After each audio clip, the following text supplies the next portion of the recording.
కాజీపేట వంతెనను త్వరగా పూర్తి చేయాలని కోరుతూ బీజేపీ శ్రేణులు భారీ నిరసన కార్యక్రమం నిర్వహించారు. సుమారుగా 10 సంవత్సరాలుగా ఈ వంతెనను రాజకీయం చేసిన అప్పటి ప్రభుత్వం ఇప్పటి కాంగ్రెస్ ప్రభుత్వం నిర్లక్ష్యం వైఖరి నిరసనగా ఈ కార్యక్రమం చేపట్టామని హనుమకొండ జిల్లా బీజేపీ అధ్యక్షుడు కొలను సంతోష్ రెడ్డి స్పష్టం చేశారు.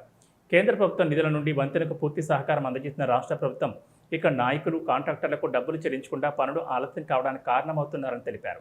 కేంద్ర ప్రభుత్వం నుంచి సకాలంలో నిధులు కేటాయించినా త్వరగా వంతెన నిర్మాణం చేయకపోవడం కాంగ్రెస్ ప్రభుత్వం చేతకాందనానికి నిదర్శనమని సంతోష్ రెడ్డి పేర్కొన్నారు. ఈ నిరసన కార్యక్రమం అకస్మాత్తుగా వంతెనపై బీజేపీ శ్రేణులు నిర్వహించడంతో సుమారు 4 కిలోమీటర్ల మేర వాహనాలు ఎక్కడికక్కడ నిలిచిపోయాయి. పోలీసులు ఘటనా స్థలానికి చేరుకుని నిరసన తెలియజేస్తున్న బీజేపీ శ్రేణులను రహదారి నుంచి పక్కకు చేర్చడంతో ట్రాఫిక్ సజావుగా ముందుకు సాగింది. 11 కోట్ల రూపాయలు ఇచ్చేదుంటే వాళ్ళు మెటీరియల్ సప్లై చేసేందుకు సిద్ధంగా ఉన్నారు.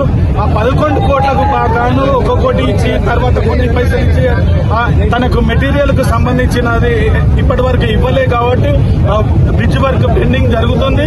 ఈ నెల్లై కంపెనీకి కావాల్సిన సామాగ్రి ఇప్పించేది ఉంటే మేము రైల్వే డిపార్ట్మెంట్ తరఫు నుంచి పర్మిషన్ ఇప్పించేందుకు మేము సిద్ధంగా ఉన్నాం. ఇక్కడ నాయకత్వం ఈ గత 2.5 సంవత్సరాల నుంచి కాంగ్రెస్ ప్రభుత్వం ఇంత ఎందుకు ఇక్కడ తాత్కారం చేస్తున్నదో ఈ కాంగ్రెస్ ప్రభుత్వం చెప్పాల్సిన సమయం.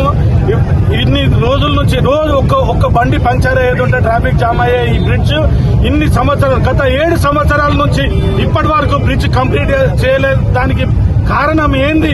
ఇప్పుడు బీఆర్ఎస్ ప్రభుత్వం చేసిన మోసమే మళ్ళా కాంగ్రెస్ ప్రభుత్వం చేస్తున్నది కాబట్టి దానికి నిరసనగా ఇవాళ మేము ధర్నా చేపట్టినాం. మేము ఈ బ్రిడ్జ్ కంప్లీట్ అయ్యేంత వరకు విడతల వారిగా మేము ఈ కార్యక్రమాలు చేపడుతూనే ఉంటామని ఈ ప్రభుత్వం